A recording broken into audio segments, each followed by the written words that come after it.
আমি মানুষ হিসেবে এতটাই ফ্লেক্সিবল যে ধরুন আপনার মনে হলো যে আপনি আমার সাথে একটা দূরত্ব তৈরি করতে চান, তাহলে আপনাকে বেশি কিছু করতে হবে না। জাস্ট আচরণের মাধ্যমে একটা ইঙ্গিত দিন। একবার জাস্ট আমার মনে হোক যে আপনি আমাকে ইগনোর করলেন সম্ভবত। এরপর দেখবেন আপনি নিজেও লাগাতার চেষ্টা করে আমাকে মনে করাতে পারবেন না যে আমি আপনাকে কখনো চিনতাম। আসলেই আমার আর আপনার নাম, পরিচয়, চেহারা কিছুই মনে থাকবে না। এখন বড় হয়ে গেছি, মাথার ভিতর আবর্জনা জমাই না। আমাকে পেয়েও যে হারালো, সে আরও ভালো কিছু পাক। আমি মিথ্যা অপছন্দ করি।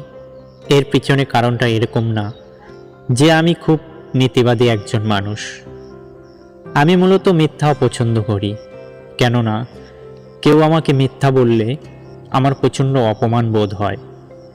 মনে হয় মানুষটা আমাকে সত্য শোনার যোগ্য মনে করলো না, অথবা এতখানি বোকা মনে করলো যে সে ভাবলো তার মিথ্যেটাকে আমি বিশ্বাস করে নেব। আমি রাগ, অভিমান, অভিযোগ ধরে রাখি না, কিন্তু অপমান বোধ ধরে রাখি। কাজেই আমার সঙ্গে আমার চেনা কিংবা কাছের কেউ মিথ্যা বললে তার সাথে আমার সম্পর্ক থাকে না। আজ পর্যন্ত কোনোদিন থাকেনি। আমি সবাইকে সত্য বলার সুযোগ দেই।